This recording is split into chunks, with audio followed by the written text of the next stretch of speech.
can probably tell Esther and I are just messing off up here. People will often say, well, what's the agenda? What's Abraham going to be talking about? Well, Abraham's going to be talking about whatever you guys want Abraham to talk about, because you're the folks that set the agenda. Say good morning to Esther. Hey.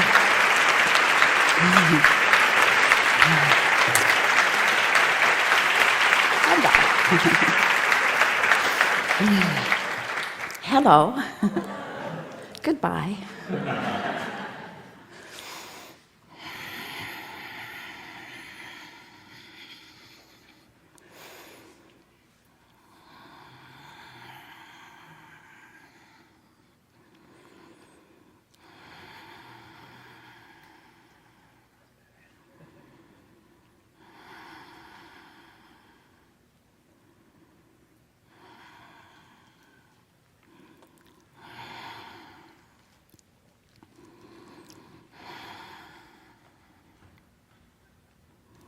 Good morning. We are extremely pleased that you are here. It is good to come together for the purpose of co-creating. Do you agree? Yes. You are knowing what you are wanting. You are eager to take thought beyond that which it has been before. You like the idea of finding vibrational alignment with the whole of you. You understand that while you are here in these physical bodies, you represent source energy in physical form, and that the better you feel, the better representative you are. The worse you feel, the more you are pinching yourself off from who you really are, from that which source is. You know that you came into this physical body deliberately and eagerly, eager for the personal, such a good word, personal exposure to variety and contrast that you knew would inspire from you new definitive decisions about what would be better for you, for planet Earth, for all that is.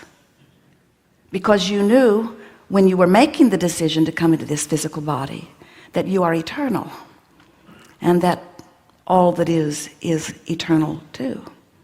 And you knew that through the exposure out here on this leading edge to this specific kind of contrast, that you would in a very definitive way come to new conclusions about what you prefer.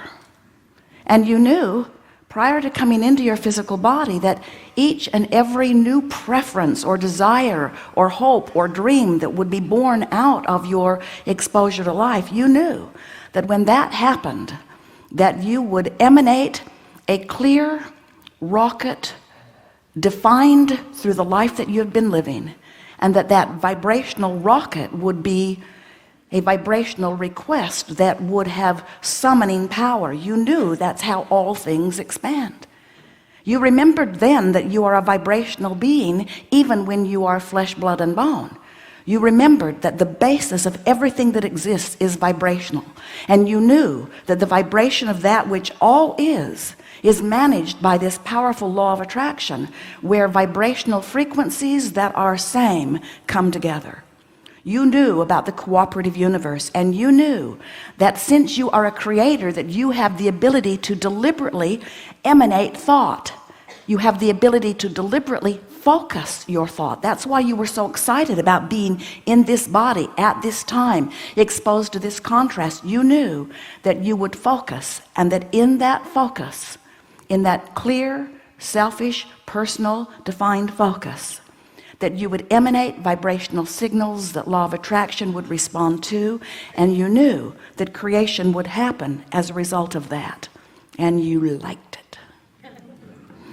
You liked it because you knew it was inevitable. You liked it because you knew that you have within you a guidance system that would help you to always take the best advantage of the best new thought. You liked it because you knew that you are an eternal being and that life would always flow through you. You liked it because you knew life in this body on this planet would be an adventure that would bring joyous expansion to you. You liked it because you are a creator, and there is nothing that a creator loves more to do than to have the data from which to create. And the more variety, the better. And the more specific the variety, the better. So when we say you came forth eagerly, we are not kidding. You were eager. You were eager and full of power and knowledge and friskiness, because you knew that the variety would summon new ideas from you, and you knew that you have the ability then to focus on the new idea, because you knew that you would be born with a guidance system that would help you to know where to focus. You knew that if you were in your physical body focused upon a lackful experience, you knew that out of that contrasting lackful experience would be born a clear, new, pure, perfect, pure, clear, new, perfect, new, did we say new, evolved, expanded desire. You knew a new desire would come forth from you constantly. And you knew that when that new desire came forth from you, that your emotions would let you know whether you are focused on the new desire or whether you are focused upon the old problem which created the new solution.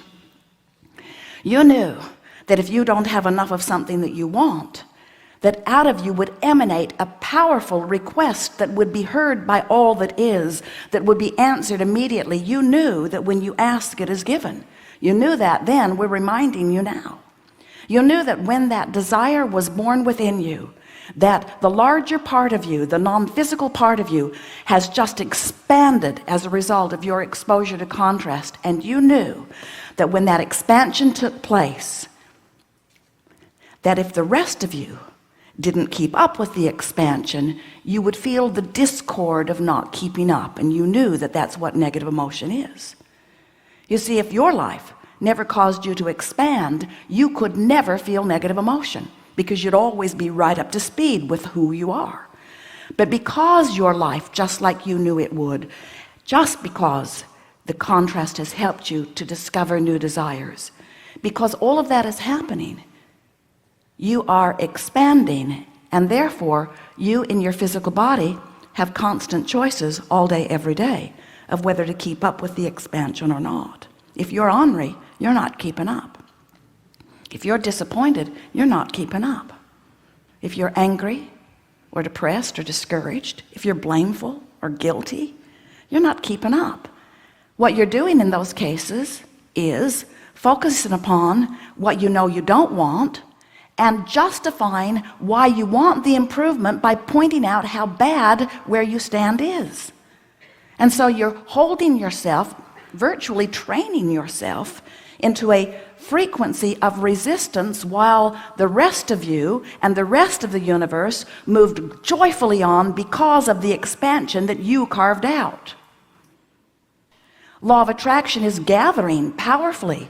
So everything and everyone who is a cooperative component to what you have asked for or what they have asked for is standing in that blissful, expanded, manifested place. But if you are explaining why you need it by pointing out how awful it is without it, if you are mourning the loss of something or defending why things should go better for you, if you're pushing hard against some rascal who betrayed you or who stole from you or who lied to you, if you're pushing against those unwanted things, every moment you spend focused and pushing against are moments that you spend in vibrational resistance to the solution that was born in the moment you identified the problem. That's the thing that's so interesting, that we think you've forgotten, that we want to remind you, is that it's not possible for you to be in the middle of a life problem without at the same time being in the middle of a life solution. And the emotion you feel lets you know whether you're still messing with the problem or whether you're open to the solution. So the clearest way we have found so far to explain this to you is to say to you, You were source energy before you came into this body, and the larger part of you still is. But a part of that consciousness came forth into the personality that you know as you. And as you in this body explore variety and know what you don't want and know what you do want, you give birth to constant rockets of desire. And when those vibrational rockets emanate from you and everything is vibrational, we want you to get used to that, accept it, flow with it. You can't get away from it. It is a vibrational universe. Accept it. Deal with it. As that rocket of desire emanates forth from you, the non-physical part of you, that larger part of you that remains non-physically focused always, holds clear to the focus of your new request, holds the vibration of the solution, holds the vibration of the full manifestation that you've asked for, holds that vibration steadily, and law of attraction responds to that vibration. And all cooperative components are gathered in what we are joyously referring to as your vortex of creation. It's a vortex of attraction. It is a vortex where law of attraction is assembling, gathering, pulling together all cooperative components. But if you're ornery, that's telling you you're not a cooperative component. If you're blameful, you're not cooperating. If you are angry, you're not cooperating. If you're afraid, you're not cooperating. What you're doing instead of cooperating is you are keeping alive within you the vibration of the absence of what you want. And it's so interesting, endearing really, because you mean so well when you do it. You're only pointing out how bad it is and how unfair it is in order to justify the improvement that you seek. But the whole time you're focused upon the absence of what you want. You are a mismatch to what you want. You can't have it both ways. You cannot be a vibrational match to who you really are and all that you've become, and the absence of it at the same time. You can't focus on the solution and the problem at the same time. You can't even focus on the question and the answer at the same time. In other words, if you're all full of a question that you can't figure out, and you just keep worrying about it and fussing on it and trying to figure it out, you just keep the vibration of the question alive within you, which means the answer can never come to you as long as you're doing that. And how often do you hear yourself and others say, I just can't figure this out. I don't know what I'm doing wrong. I don't know where I went wrong. I don't know how come things aren't working out better for me. I just can't imagine why things aren't going better for me. It just feels so unjust that things are not happening for me. Look at that guy over there. Things are always working out for him. I don't think that's fair at all. What, was he born under a lucky star or something? Was he born to the right family? Was he in the right vein of non-physical energy? How come things are working out for him all of the time and things are not working out for me? I don't think it's fair. I think I'll pray. I'll ask God. I'll ask God to even this up. I'll say, God, please take the good stuff away from those greedy buggers who don't deserve it and give it to those of us who need it. And we say, law of attraction is this powerful universal law that says on the opposite side of the wave of the problem is the solution on the opposite side. In other words, when your life has helped you to ferret out and identify this magnificent problem, and we say magnificent because the more your life has helped you to carve out the details of a problem, your life has helped you to carve out the details of a solution. But you can't be a vibrational match to both of them at the same time. You have to choose. Now we know it's a big, big price to pay to follow your bliss. We know that seeking joy doesn't come easy.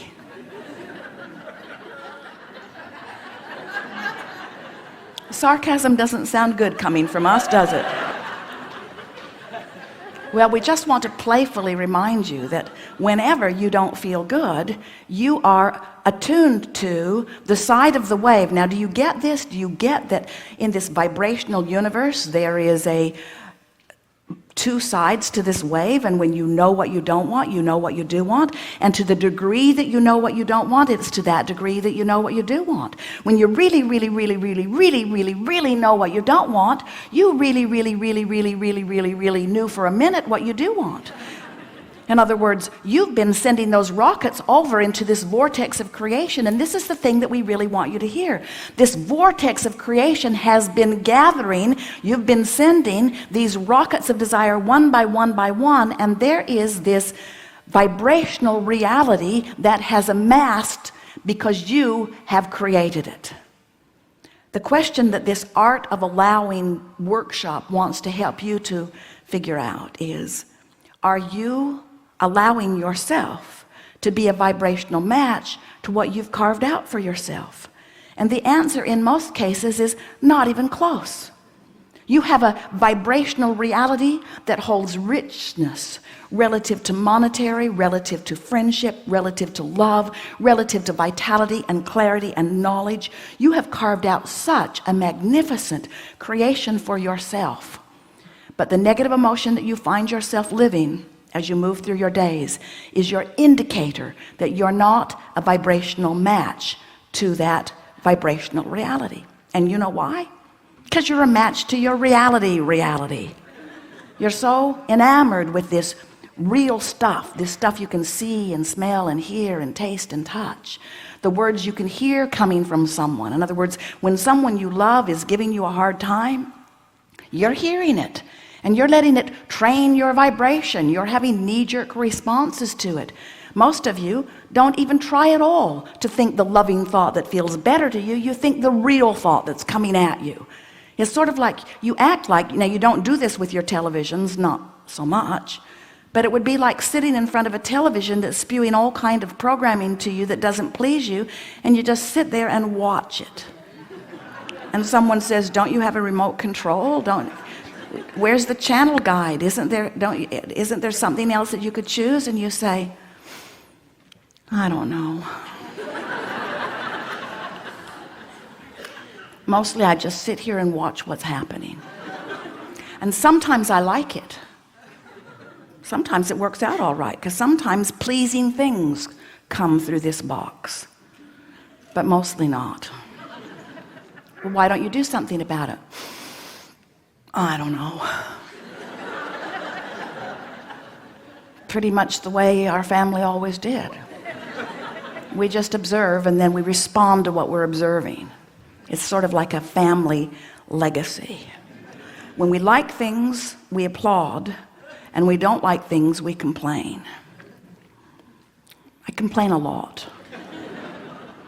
And what we are suggesting, that you pick up the remote control of your own life and you start selectively choosing by virtue of a very important criteria how it feels.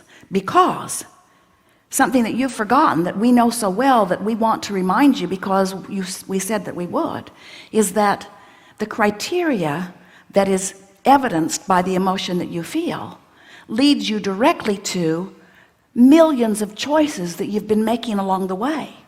In other words, you've been making these choices even before you came into this body, and those choices are being held for you in your vortex of creation. And then you've been adding to them all day, every day since. Even before you could speak words, you were still having exposure to life, and you were still emanating requests. And so you've been asking, and there is this magnificent improved life in this vortex of creation that future generations will ride in on. So future generations come knowing who they are, having the benefit of all that you have lived. We just don't think you should have to croak and be reborn in order to receive the benefit. We think that you should be able to tune yourself to all that you have become by following the path of least resistance that is evidenced to you by the joy that you feel, or by the relief that you feel, by the improved emotion that you feel. We want you to remember that you keep expanding, and which means you have to keep reaching for the new improved expansion. Otherwise you don't feel good. So what happens? People say sometimes, well, the longer people live, the ornerier they get because their bodies break down and so on. And we say, oh, that's a flawed premise. Their bodies break down because of the resistance, not because of the time that they spend in them. The longer you're here, and the more you just observe, and the more you have knee-jerk responses to life that doesn't feel good to you, the more you endure, the more you practice the vibration of resistance. And it's resistance that wears you out. You know it's true. You saw it with your fan belt. You know that it is resistance that wears you down. It's resistance that makes you sick. It's resistance that slows you down. It's resistance that bogs you down. It's resistance, and resistance is contradictory thought to who you are. You are someone who loves so completely that when you find some rascal that you choose to hate or dislike, you introduce resistance into your mix. And oftentimes you'll say, but it is so justified. Did you see what that person did to me? And we say, there is no justification for introducing vibrational resistance to you. There's not a justifiable reason in the world. It doesn't matter what it is, because you have the ability to focus yourself out of resistance and into allowing. You have the ability to focus yourself into alignment, not with just who you were before you were born, but who you have become since you've been here in this discerning, deciding, rocket launching, expanding version of you, you see. The source within you adores you in unspeakable ways. We cannot even find words that come close to expressing the appreciation that source and soul and your inner being feel for your willingness to expose yourself to contrast for the purpose of joyous expansion, you see. And so what this gathering is all about is helping you to first remember that you are a vibrational being, and next introduce to you in a meaningful way concepts that help you acknowledge the vibrational tenets of your being. And next, to introduce you to your guidance system in a way that you just cannot get away from moment by moment, and to help you to remember, to help you decide to remember that it matters how you feel, because how you feel is the indication of whether you're letting yourself be up to speed with all that you have become or not. You cannot stand still. It's not possible for you to stand in a moment of non-discernment, even if you are a one-celled organism. It's not possible for you to stand in a moment when exposure to life's contrast isn't causing you to ask for improvement. And it's not possible for you to stand in a moment where the larger vibrational part of you has not taken that expansion. And it is not possible for you to stand in a moment where you are absent of emotion, because there is always emotion present in every moment that you are conscious, that lets you know the vibrational relationship that you've got going on right now because of what you're thinking in your physical body. The relationship, the vibrational relationship between who you really are in your vibrational reality, in the vortex of creation where your inner being, where that which man calls God is, and what you are doing right here and now in your physical body. So, when you leave this gathering and you say, I care about how I feel. I care about how I feel because how I feel indicates my vibrational relationship. I care about how I feel, and I'm going to use how I feel as my reason for focus.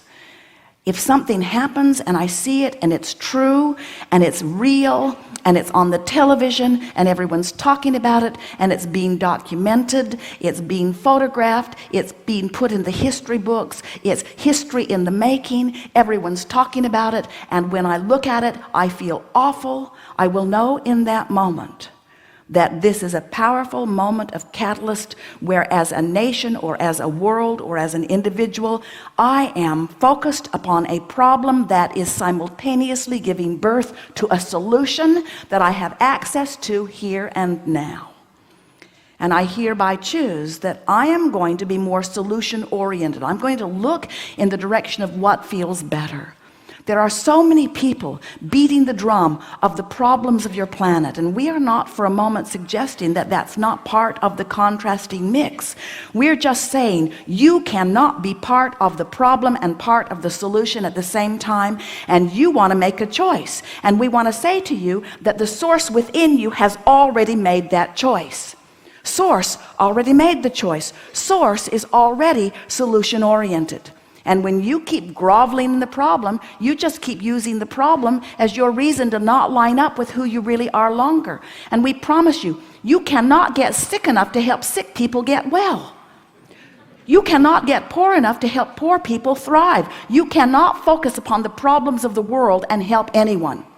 But you can focus upon the problems of the world long enough to give birth to a solution, but then follow the best feeling that you can find and look in the direction of the solution and fulfill your reason for being and thrive.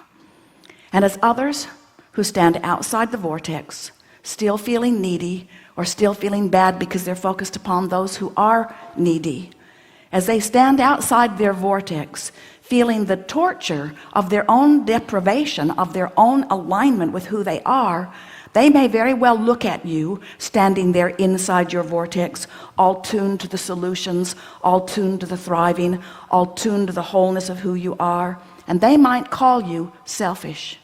They might call you selfish. How dare you feel joy amidst all this problem? And whether you speak to them or not, and we don't encourage it because they can't hear you anyway, but as you silently acknowledge what you know, you must just simply project to them, dear heart, come into the vortex where the solutions are and feel the relief that I have found here and be part of the solution instead of straining against the problem. Because this is the way this expanding universe works. And you never accomplish anything when you are in pain. So, we don't believe we have ever said it clearer.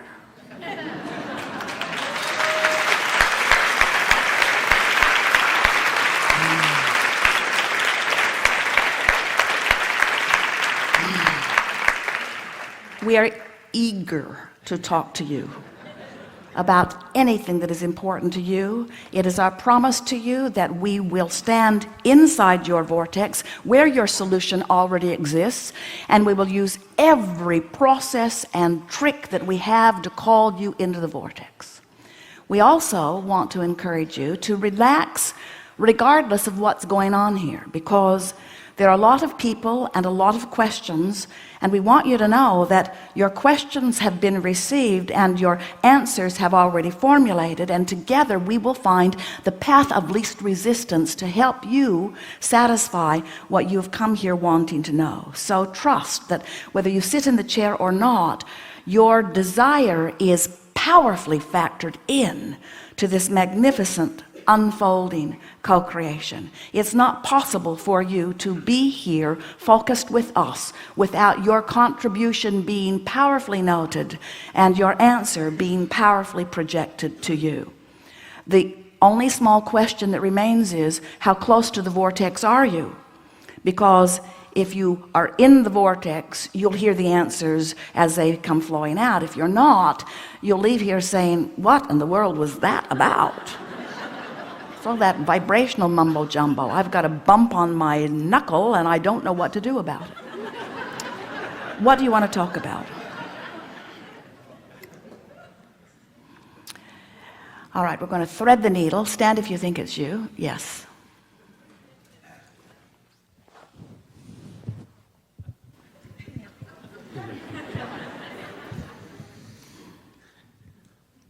Hello, Abraham. My vibrational reality is perfect health and abundant energy. I've been able to use your teachings enough to get into the vortex to manifest a good portion of this into my life. And I've been very thankful from that. I think a lot of times that, like, my work is the reason why I have not got... Well, for sure it is. For sure it is. But the fact that you know how to get into the vortex and have accomplished a good portion, can you hear us when we say, if you could just pick out a handful of positive aspects of what's going on and focus incessantly upon those, that everything that doesn't match that would have to fall away from you? Yes. In other words, any discussion about what's holding you outside of the vortex is just practicing what holds you outside of the vortex. Any discussion about what takes you into the vortex is practicing what holds you in the vortex. And it's just a matter of practicing the frequency until it comes more naturally, you see. Mm-hmm. That makes perfect sense, doesn't it? Yes. Now you don't even want to talk about what you wanted to talk about, do you? Well, that brings me to what I'm saying is when I get completely into the vortex and I desire the perfect health that I do, like for example. Wait. When you're completely in the vortex, anything that isn't perfect is outside of your ability to find it in that moment. Let us put it to you this way. Being in the vortex is the quintessential rose-colored glasses you've been looking for all of your life. When you're in there, you don't have vibrational access to anything that isn't working. Okay. So can I expect, that's my question. Can I completely expect anything that I wish? If I'm in the vortex, whatever I desire will happen. If I wish to be completely cured, everything else will be fine. That can happen, that will happen. Yes, it does. But here's the thing that we really want you to understand. Is it logical for you, out here on the leading edge of thought, to be in the vortex 100% of the time? No. Because you came for some step one asking experiences, and you do your best asking as you are surrounded by some variety that helps you know what you don't want, what you do want, what you don't want, what you do want. So it's not logical or even wanted to be always in the vortex. If you'd wanted that, you would have stayed here in the non-physical with us. But that's not the role you're playing. You're playing the step one role, which is exposure to contrast, which causes you to ask. Do you know that the evolution of your species happens because some of you are willing to get sick and ask for wellness and find it? Did you get that? Do you know that your species could not evolve? You wouldn't be stronger today than you were 500 years ago or 1,000 years ago. You wouldn't be stronger, but you are, and the reason you are is because exposure to life caused you to have illnesses that you figured out how to come into alignment with health around. Did you hear that? Mm-hmm. So if you could look at illness like you look at any question, it's just a question to which you are seeking an answer, and you were born to find answers. And could anyone find answers if they didn't have questions? Could anyone find solution if you didn't find problems? And could any body become healthier if it didn't have sickness? We're just asking. It's true, with what I've had to find to get better, it's made me grow as a person. It's made me discover this. It's made me to... Oh, and so much more that you can't even put words to. In other words, to put your physical body... Now, here's what illness is. To be in a physical body and to be fussing about life like you came to do, we don't mean that in a critical way, poking around at stuff, and practicing the discord rather than the allowing a little more than is good for you, and therefore depriving the cells of your body of the perfect balance they are always seeking. You got far enough out of whack and then got focused upon being out of whack, so it got a pretty good run going. But in that, you ask for something more definitive and more powerfully than you ever would have if that hadn't happened. So not only do you, as the thinking captain of your ship, have the potential of a more robust, exhilarating life, but you have given the cells of your body the opportunity to find new, clever expansion and resiliency too. You see?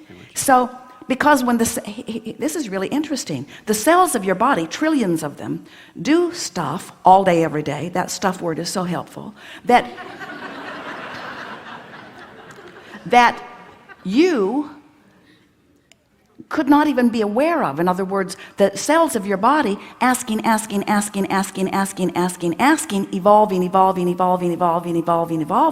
and as the cells of your body are evolving, you have to practice your art of allowing so that you allow your expand. Look at it this way. Do you accept that while you're in this body that there is a vibrational version of you going on?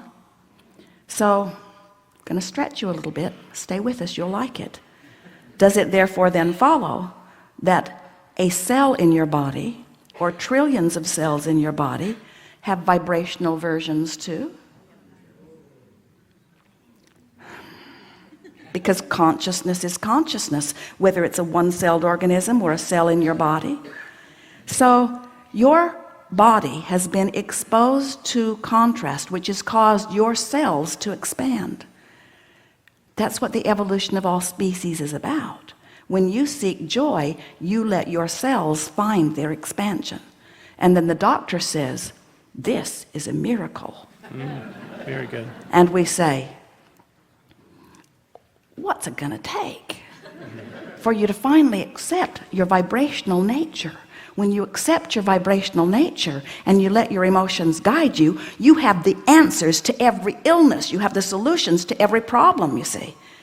There is no such thing as a question that doesn't have an answer, because that wave we were talking about, if life can give you the question, life has already given you the answer.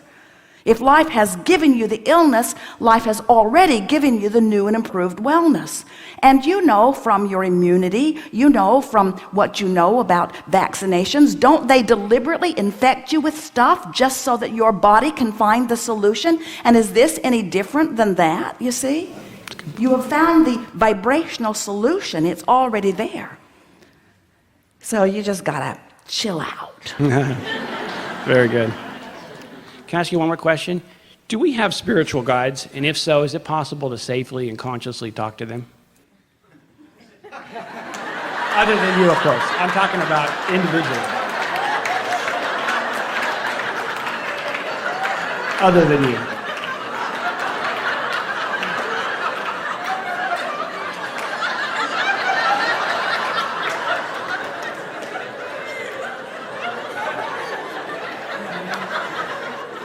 All of the spiritual guides in the universe have converged to answer this question here and now.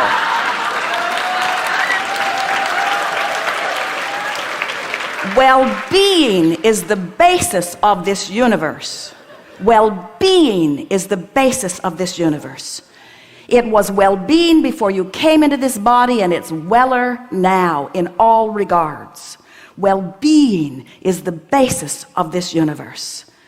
And that feeling that you feel, that you call fear or guardedness or not safe, what it is every single time is you finding some, we love you very much, screwy, ridiculous thought that holds you and your cells vibrationally apart from that well-being that is abundantly and eternally focused upon you. Yes, you have an inner being. Yes, you have a spiritual guide. Yes, you have that which man calls God, source energy, aware of you and focused upon you. But the thing that we so want you to hear is that source is not focused upon you here in this physical body. Source is focused upon you here in this vibrational body. Source is not just focused upon it. Source bees that vibrational body. It's your job to come into sync with it. Don't ask God or source or inner being or spiritual guide to come traipsing out of the vortex to save your sorry being.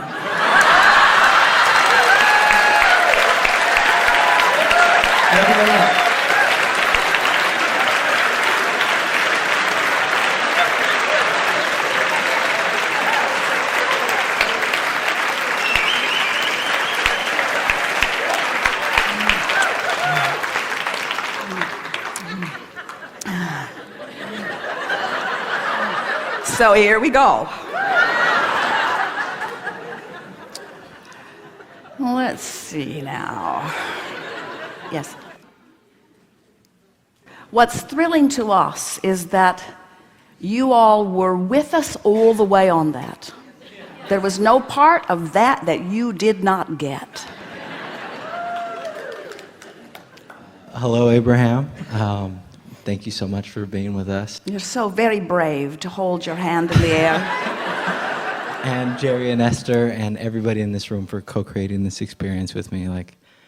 Exactly. It's so funny because I knew I was going to be here. I knew I was going to be sitting in front of you and asking you this question. And I've been so blessed throughout my life, and things have often come easy to me, things that have come very difficult for people around me and people that were even in my same household. And well, you got to get over that comparison. In other words, it's supposed to feel good. It's supposed to be a life of ease. It's supposed to be a life of joy. And we want you to release all guilt you feel for the thriving that you do with ease. Because there are a whole lot of people out there teaching struggle and pain, and it's not working out well for any of them. And I think part of I have a really strong desire to be a healer, and not in the sense of I want to go out and save the world, but I am in school with a lot of people that have that feeling, and really where I'm coming from is I just want to share my vibration and my smile with everybody around me.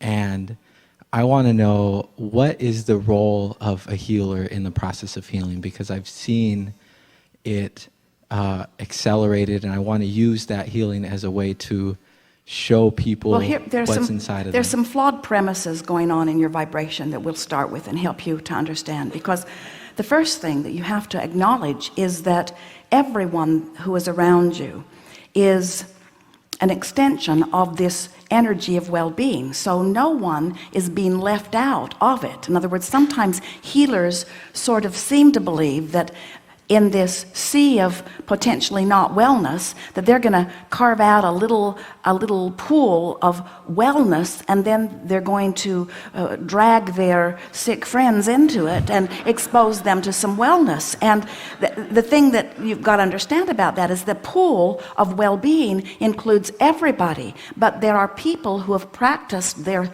thoughts of deprivation, and by that we mean depriving themselves of the abundance of well-being in a lot of different forms, and they've practiced it so well that even though you know it's possible for them, they need some stronger convincing. But the thing that's tricky about someone inside the vortex convincing someone outside the vortex is that if they're very far outside the vortex, they can't hear you.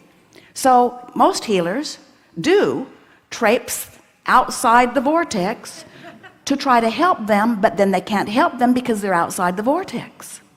So this has been the conundrum that healers have been experiencing for a very long time. Most healers eventually are trained by the sick people into their vibration rather than training the sick people into their vibration. Look at the way your society sort of evolves relative to that. You seem like a crazy person if you dare to speak wellness in the face of illness. How dare you give that dying person false hope by knowing what you know about this vibrational mumbo jumbo? Can't you see he has an incurable disease? And we say, in order for you to be of any value to anyone, you have to separate yourself from the discordant beliefs that they hold about sickness. You have to be as other healers were, and Jesus is a good example of them, but there have been many. You have to know so much more about their vibrational reality of wellness than their temporary corporal illness, that their corporal illness just doesn't even have your attention. And as you began with us, the reason we sort of jumped in the middle of the conversation so quickly is because you were talking about how blessed you've been, but right in the middle of that same sentence, you spoke about people, even those in your own family, who haven't been as blessed, which means you were out of the vortex, focused upon their problem, and you can't help anybody when you do that. So what happens, people in need, they'll drag you out every time. They'll say, I need you, be here with me, you've got to be there for me. There are people who, when they're complaining or hurting, whether it's emotionally or physically, if you're not giving them sympathy, which means if you're not giving your undivided attention to their discomfort, then they don't believe that you're there for them. And you've got to understand, whether you ever make them understand or not, that you can't be there for their problem and there for their solution at the same time. You've got to make a choice. You can't be there for their sickness and there for their wellness at the same time. A healer must be there for the wellness. You must know it so unequivocally that no matter what the tests show, that no matter what the x-rays show, that no matter what the attitude is, that no matter what the manifestation is, you have to know the potential for wellness is greater than the potential for illness. And as you hold fast to that knowledge and you practice it every day of your life relative to you and everything that you see, eventually that vibration will be so powerful within you that with anyone stands before you with their problem or their illness, you will have risen so far above it. And many of them will say, hey man, you're not there for me. And your answer must be to them, whether they hear it or not, I'm there for you. I'm there where your recovery is. I'm there where your value is. I'm there where who you really are is. I'm there where your strength and vitality are. I practice my thoughts of your resiliency. I practice my thoughts of your well-being. I practice them incessantly. In fact, I have trained myself so that I never allow myself to focus upon your plight or your illness even for a moment. And they will say, well, it's not really helping very much. And you must say and mean, I don't do it for you, I do it for me. Now, that was hard to take. That was hard to take because you want to be these compassionate Samaritans. In other words, you have been trained to believe that it is your job to step out of your vortex and to suffer where they suffer. But again, you can't get sick enough to help sick people be well. So your guidance system, your very joy is dependent upon whether you see their illness or their wellness. And when you care about how you feel so that you train yourself into knowing their wellness, then what has to happen is you align with the whole of who you are. And one who's connected to this stream of who you are is more powerful than millions who are not. You could be across the world focusing in alignment with the source who is within you and do more good than those who are standing right in the middle of it, suffering with those who are suffering, you see. We're not talking about action here. We're talking about the mental stance that must be at the basis of the action that you offer. Of course, anyone, if you found someone on the street bleeding, we want you to help them. We want you to do anything that you can to soothe anyone wherever they are. But you cannot sacrifice your alignment with Source in the process, or they train you into the sickness vibration instead of you training them into the wellness vibration. And your objective is well-being, not sickness, you see. Thank you. And how may I get to that or speed up that level of knowing without a shadow of a doubt so that nothing slows me down? Well, you just have to practice it. You have to find, you see, what happens so often is that people think that if they could be given a really substantial test where they could really use that test and pass it, then they would know once and for all.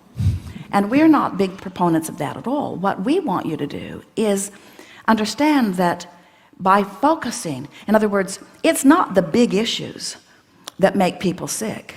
It's the little grinding issues all day, every day. In other words, people get sick because they're annoyed by people at work, and they're annoyed by their boss, and they begin to feel insecure, and then they feel angry, and then they foster hostility, and then they harbor hostility, and then they join groups that talk about it even more, and then they go to counselors that convince them that somebody sexually abused them when they were 2, and then they harbor that even more, and they're looking for the reason that they don't feel better, and looking for the reason that they don't feel better, they keep finding the reason that they don't feel better until they just practice in a sort of steady rhythm the vibration of discord. And when you practice with a sort of steady rhythm, the vibration of discord, what happens is little by little you deprive yourself of the well-being that you've carved out. So 2 things happen. In all of that deprivation, you keep asking for more, so the larger part of you expands.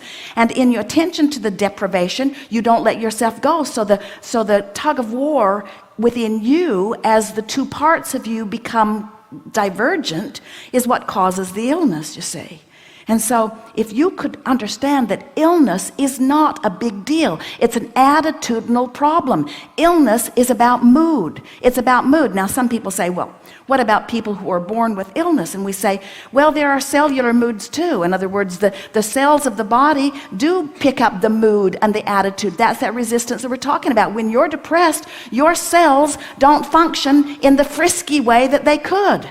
When you're joyful, your cells function better. When you're depressed, your cells don't function as well. So it would be accurate to say your cells are as depressed as you are.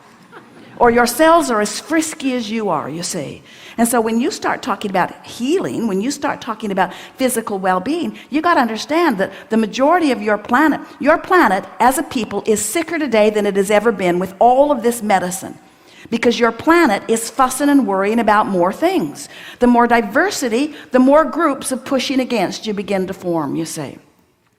But what that means is, in all of that, there is a huge vibrational escrow, which means it just gets sweeter and sweeter and sweeter to those who learn to tune themselves to the sweetness of life, you see.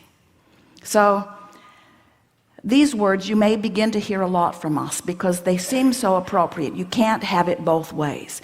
You can't sympathize with people who are having things go wrong and empathize with their well-being at the same time. You got to make a choice.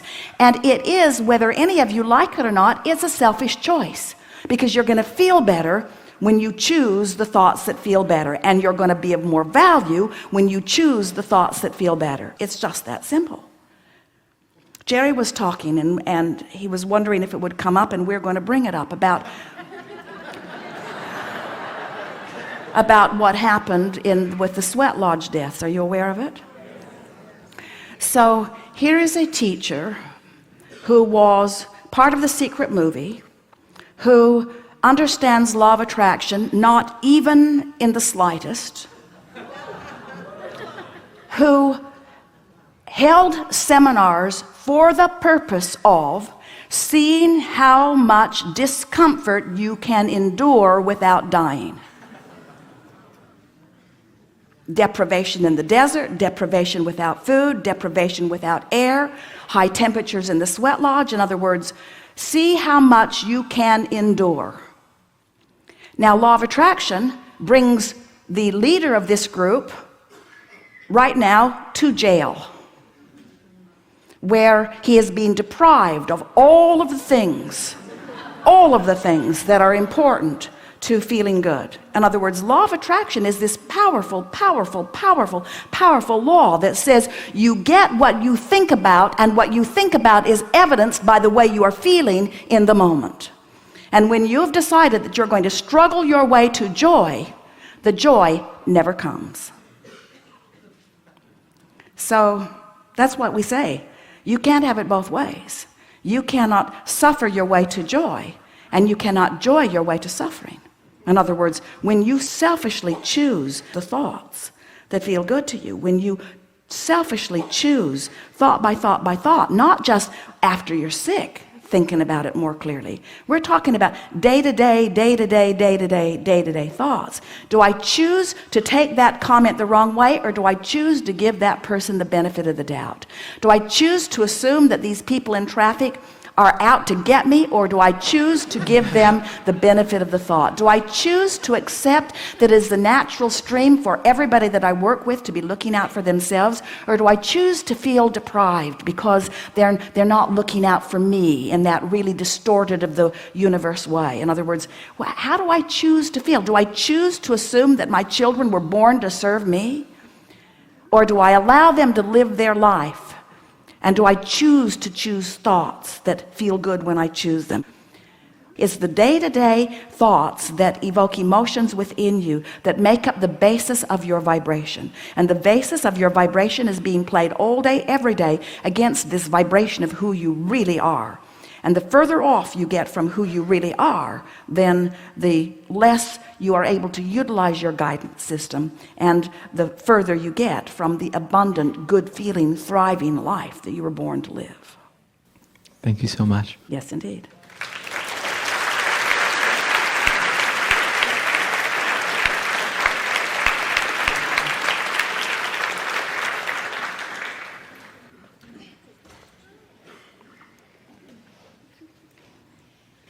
Hi, Abraham. I have to catch my breath. I have a 7-year-old, and I've talked about him before. And he, as you put it, lives his life primarily in the vortex. And it's working out pretty well for him. However, he's in school now, and he's getting into trouble because, as the teacher put it, it's pretty good, he's having too much fun.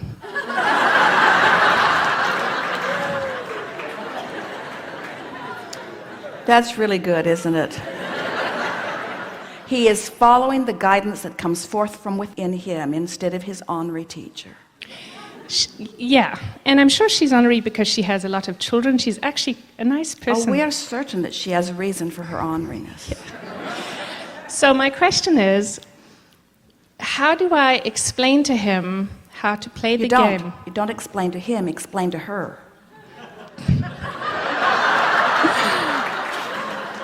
Say to her, you see, my child has come forth from source energy. And my child is still one of those unique and rare beings who still is inside his vortex. And if you want to talk to him, you got to go into the vortex where he is. Don't ask him to come out. Don't ask him to come out and talk to you. He's not coming out. Okay. So what? Well, now we know that that's not a conversation that's going to be comfortable to have, but you could couch it in other ways. You could say, you know, I get that he needs to fit in, and I get that as we socialize our children that there are rules that they need to keep. And it is my desire that as the two of you play together, that you'll be able to figure out how to both get what you want. I was so excited when you were assigned to be his teacher, because I really believed that you were a unique person who would be able to, in your positive attitude and in your love of teaching and in your love of children and in your love of my son, I really believed that you would joyously evoke from him behavior that would please you without beating out of him the freedom that he was born to live. Yeah. And then say, I know, I don't know how you do it. You've got 30 kids in there, and I've only got how many at home? I only have 2, and sometimes the 2 of them are enough to get me down. So I feel for you, but I want you to know you have my undivided attention. You have my complete support. Every morning as I'm driving him to school or getting him off to school, I'm thinking about the wonderful teacher he has and the way her heart sings, and I'm thinking about how lucky he is that he gets to be in this classroom and he gets to have the benefit of a really positive person. And I'm so appreciative that at this early stage in his life that he's able to continue to maintain his feeling of well-being, and I so want him to have a positive experience in the school system, because I believe that interaction with others is important, and I believe that learning is important, but I so want him to continue to love life in the way he always has. And so every day when I'm driving him to school, I'm expecting that from you, and I'm talking to him about that, and I want to help him see you and help you see him in that light, because this is a little boy who loves life and who would never do anything to cause a problem to anyone in the world unless somebody puts a pillow to his face. And when somebody puts a pillow to his face, he responds sort of like we all would, I guess. He'll do almost anything to avoid that. He's very clever.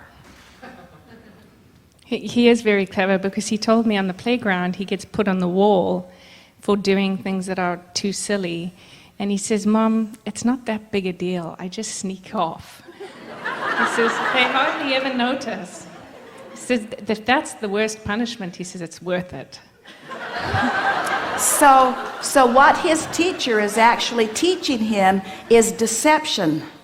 She's teaching him Right. deception that is necessary. She's making him choose between alignment with who he is Yeah. and keeping her rule, you Exactly. see. And so now what you need to say to him is, you're right, it's not that big a deal. It's not that big a deal. Your teacher still knows that you're really good and knows that you mean well, and then say to him, and does it curb your silliness after you've been put upon the wall, or does it increase it? Does your silliness subside, or does it get sillier? Ask him that question. And he'll say, it gets sillier. And then say to him, then your teacher has a lot to learn. Thank you.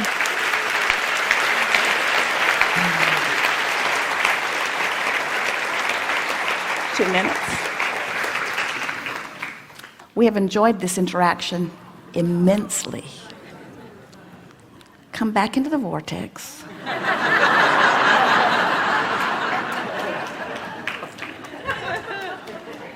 You greedy buggers. Together we have taken thought beyond that which it has been before. And you have tasted the sweetness of your alignment on many occasions in this time that we've been together. Be easy about all of this. We make far too much of it. Life is supposed to feel good to you. And it is right that you feel good in your physical time-space reality. It would be nice if others would look at you and understand you and love you. But it is not necessary to your joy. It's only necessary that you practice your own individual thoughts of love. You don't even have to love yourself. You just have to love in order to be a vibrational match to all that you are. So if you will just choose a handful of things in your environment, things, places, people, works really well with animals, that are easy for you to love. And you will just fixate a little more on the positive aspects of these objects of attention, with the singular intent of just finding a reason to praise, finding a reason to love, finding a reason to express a positive aspect, finding a reason to feel good in this moment through your focus. What you'll discover is that it is that easy to move into the vortex where who you really are is, and where all that you want has already culminated prior to your arrival. And as you develop habits of praising and looking for positive aspects, and you make lists of things that you appreciate, and you start deliberately tuning yourself to the frequency of love flowing through you, not worrying about whether it flows to you, just love flowing through you, you'll train yourself by virtue of your selective sifting into a vibrational pattern that will sustain your time in the vortex. And the more you're in there, then the more you will be able to decipher it in ways other than just emotional feelings. You'll be able to begin to feel, sense, know, but you'll be able to hear and recognize things that have been around you all along that you've been missing because you've been vibrationally just a little off kilter. So our powerful desire for you is that you take away from this gathering this handful of things that we know to be. You cannot get it wrong, and you could not be in a righter place.